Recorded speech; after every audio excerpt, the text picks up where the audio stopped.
Hello guys, in this video I will show you how to remove your Gmail web account.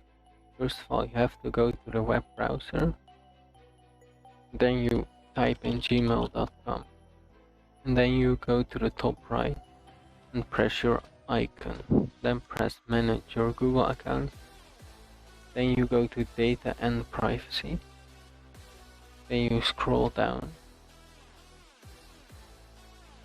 You have to scroll a lot, and then it says here data from apps and services you use, and then download or delete your data.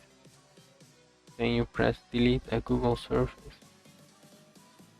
then you press on Gmail, and once you press on delete, it can be deleted.